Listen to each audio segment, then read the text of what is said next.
ప్రపంచ చరిత్రలో అత్యంత ప్రసిద్ధమైన వ్యక్తి గురించి ఆలోచించినప్పుడు మనకు చాలా విషయాలు గుర్తొస్తాయి.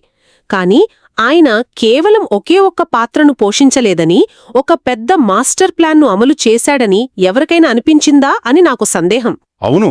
అంటే ఒక రకంగా చెప్పాలంటే ఆ వ్యూహం ఎంత పెద్దది అంటే ఏకంగా 11 విభిన్నమైన కోణాల్లో ఒక రెస్క్యూ ఆపరేషన్ను నడిపించాడని ఈనాటి మన సోర్స్ వివరిస్తోంది. మనం ఈరోజు చేసే ఈ డీప్ డైవ్లో ఈ ఆడియో ప్రసంగ సారాంశాన్ని డీకోడ్ చేయబోతున్నాం. అంటే ఈ 11 గుర్తింపులు కేవలం మతపరమైన బిరుదులు కాదన్నమాట. దేవుని దృష్టికోణంలో రచించబడిన ఒక పర్ఫెక్ట్ వ్యూహంలోని దశలు అని చెప్పొచ్చు కదా. ఖచ్చితంగా. అసలు ఈ విశ్లేషణ మొదలయ్యే విధానమే చాలా ఆసక్తికరంగా ఉంటుంది. సాధారణంగా ఏదైనా సమస్య వస్తే అప్పుడు పరిష్కారం కోసం చూస్తాం కదా. కాని ఇక్కడ మొదటి మానవుడైన ఆదాము తప్పు చేసి దేవునితో సంబంధాన్ని తెంచుకున్న వెంటనే ఒక వాగ్దానం చేయబడింది. ఓహో, అంటే అప్పటికప్పుడే వాగ్దానం జరిగిపోయిందన్నమాట. అవును. ఆ స్త్రీ సంతానం వచ్చి ఈ సమస్యను శాశ్వతంగా పరిష్కరిస్తుందని, దీనినే సోర్స్ వాగ్దానపుత్రుడు అనే కాన్సెప్టుగా చెబుతోంది. ఇది మొదటి గుర్తింపు. వావ్! ఒక పెద్ద భవనం కట్టడానికి 100 ఏళ్ల ముందే పక్కాగా బ్లూప్రింట్ గీసినట్లుగా ఉందన్నమాట ఇది. అంతే కదా. సమస్య వచ్చిన వెంటనే పరిష్కారాన్ని సిద్ధం చేయడం లాంటిది. కానీ నాకిక్కడ ఒక చిన్న డౌట్ వస్తోంది.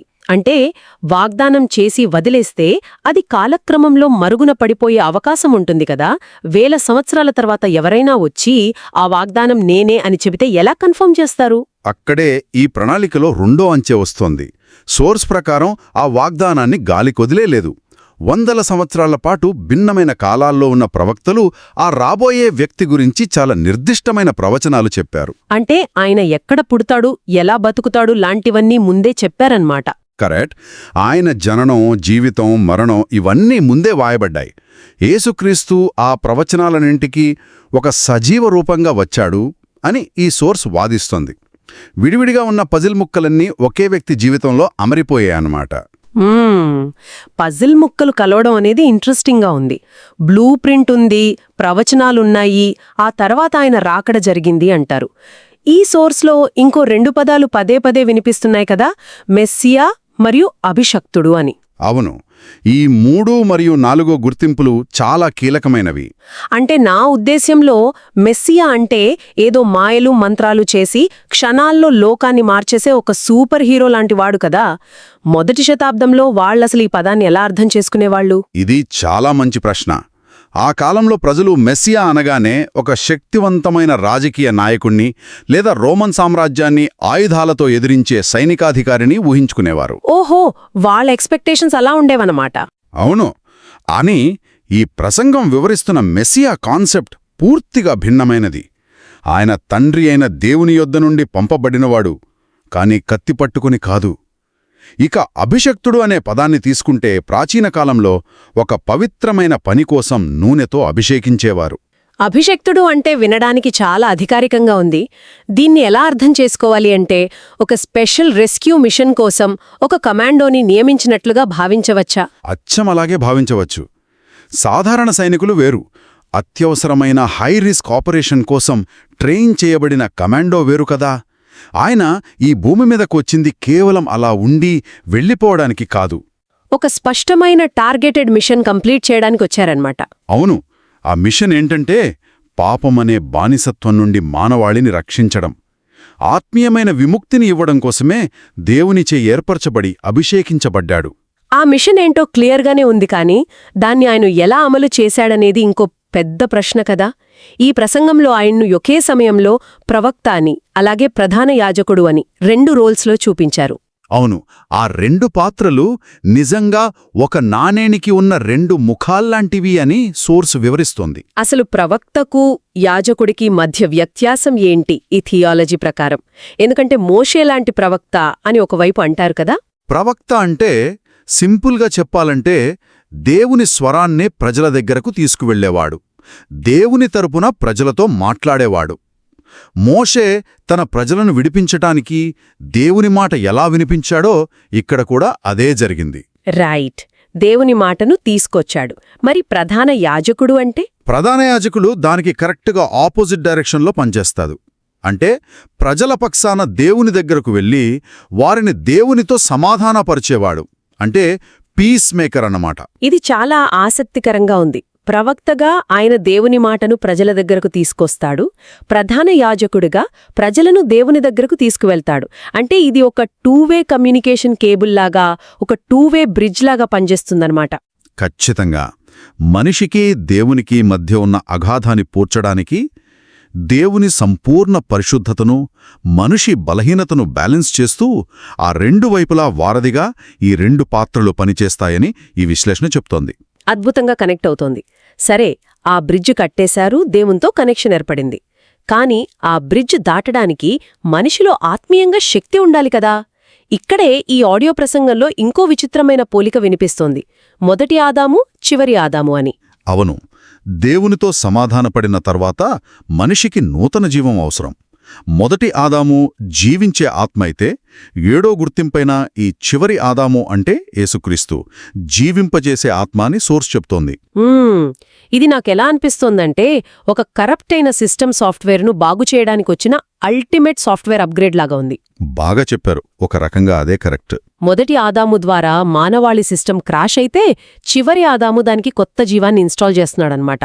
అవును, శాశ్వతమైన జీవం పంపిణీ చేయబడింది. అయితే ఆ జీవాన్ని ఇచ్చేసి వదిలేయడం కాదు కదా, దాన్ని నిలబెట్టడానికి పోషణ అవసరం. ఇక్కడే జీవాహారము అనే 8వ గుర్తింపు వస్తుంది. జీవాహారం అంటే ఇది భౌతికమైన ఆహారం కాదు కదా. మనిషికి ఎప్పుడూ లోపల ఏదో తెలియని ఆకలి, అసంతృప్తి ఉంటుంది. దాని గురించేనా వీళ్ళు మాట్లాడుతోంది? 100% అదే. మనిషికి భౌతికంగా ఎంత సంపదున్నా ప్రాథమికంగా ఉండే ఒక శాశ్వతమైన ఆత్మీయ శూన్యత, అంటే స్పిరిచువల్ హంగర్ ఉంటుంది కదా. ఆ ఆత్మీయ ఆకలిని తీర్చడానికి పరలోకం నుండి దిగివచ్చిన ఆహారం ఆయనే అని సోర్స్ వివరిస్తోంది. భౌతికమైన ఆకలి తీరడానికి అన్నమెలాగో, ఆత్మీయ ఆకలికి ఈ జీవాహారం అలాగన్మాట. ఇక్కడిదాకా వింటుంటే అంతా ఒక పర్ఫెక్ట్ ఫ్లోలో వెళ్తోంది. కానీ ఒక కొత్త జీవాన్ని ఇవ్వడానికి, ఆ ఆకలి తీర్చడానికి ఆయన చెల్లించాల్సిన మూల్యం చాలా పెద్దది అని ఇక్కడ అర్థమవుతోంది. అవును, సోర్స్లో ఉన్న అత్యంత లోతైన భాగమిదే. ఆయన్నొక దేవుని గొర్రెపిల్ల అని 10వ గుర్తింపైన బాధింపబడే సేవకుడు అని వర్ణించారు. నిజం చెప్పాలంటే ఇది మన సాధారణ ఆలోచనా విధానానికి పూర్తిగా విరుద్ధంగా ఒక పారాడాక్స్ లాగా ఉంది. అవును, బయట ప్రపంచం దృష్టిలో అది పారాడాక్స్ లాగానే కనిపిస్తుంది. అదే కదా, లోకాన్ని రక్షించే గొప్ప నాయకుడు కత్తి పట్టుకుని యుద్ధం చేస్తాడు అనిపిస్తుంది. కాని దానికి బదులు ఒక బాధింపబడే సేవకుడిలాగా తనను తాను అప్పగించుకోవడం ఏంటి? నాయకత్వం అంటే పవర్ చూపించడం కాని, సేవ చేయడం అనేదానికి ఇంతకంటే గొప్ప ఉదాహరణ ఉంటుందా? ఉండదు. ఆయన ఇష్టపూర్తిగా తాను సిలువకు అప్పగించుకున్నాడు. సర్వశక్తి ఉన్నా కాని నిందలు, అవమానాలు భరించాడు. ఆయన పొందిన గాయాల వల్ల స్వస్థత వచ్చింది అని సోర్స్ చెప్తోంది. అసలు ఈ దేవుని గొర్రెపిల్ల అనే కాన్సెప్ట్ వెనుక లాజిక్ ఏంటి? అంటే బలియాగం చేయబడటానికి వచ్చిన గొర్రెపిల్ల అని ఎందుకన్నారు? పాత నిబంధన సంప్రదాయంలో పాపాలకు ప్రాయశ్చిత్తంగా ఏ లోపమూ లేని గొర్రెపిల్లను బలి ఇచ్చేవారు. కాని అది తాత్కాలికమే కదా. అవును, అది శాశ్వతం కాదు కదా. కరెక్ట్. అందుకే సమస్త మానవాళి పాపాలను తీసివేయడానికి ఒక పరిశుద్ధమైన, అనంతమైన విలువ కలిగిన బలియాగం జరగాలి.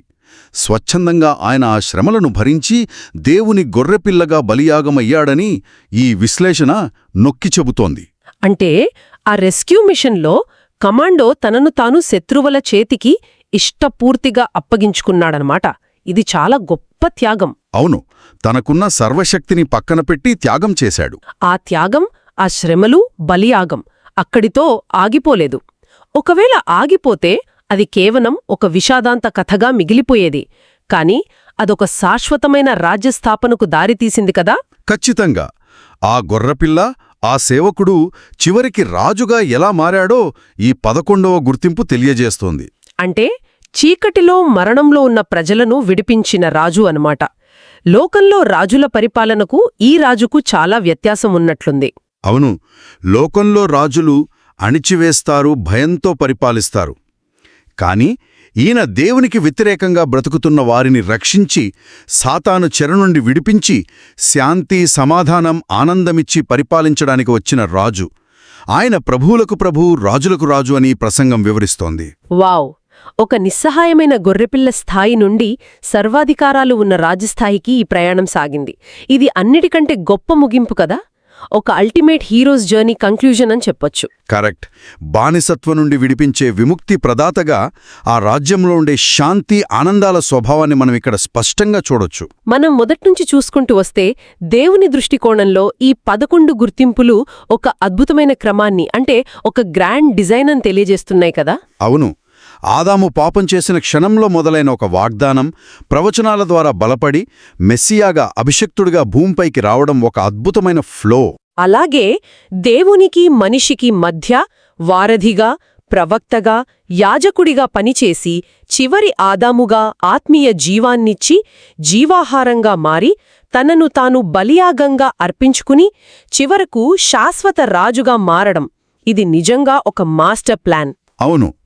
ఎన్నో వ్యతిరేకమైన పాత్రలు ఒకే వ్యక్తిలో ఇంత పర్ఫెక్ట్గా ఇమిడిపోవడం ఈ థియాలజీలో చాలా ఆసక్తికరం. శక్తివంతుడైన దేవుడు మరియు బలహీనమైన సేవకుడు అన్నీ ఒక్కరిలోనే ఇమిడిపోయాయి. ఈ సుదీర్ఘమైన డీప్ డైవ్ తర్వాత ఎవరికైనా ఒక బలమైన ఆలోచన రావడం ఖాయం.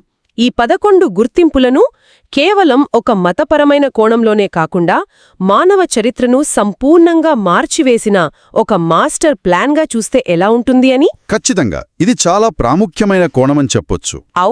చరిత్ర అంటే ఇంగ్లీష్లో హిస్టరీ అంటాం కదా, అది బహుశా నిజంగానే ఆయన కథ, అంటే హిజ్ స్టోరీ అయుంటుందేమో. ఒకే ఒక్క వ్యక్తి జీవితం ఇన్ని కోణాల్లో రుజువు చేస్తుంటే ఆ జీవితం మానవాళికి ఇంకా ఏ కొత్త పాఠాలను నేర్పుతోందో కదా. దీనిపై మరింతగా అన్వేషించండి, ఆలోచించండి. మళ్ళీ మరో ఆసక్తికరమైన డీప్ డైవ్తో కలుద్దాం.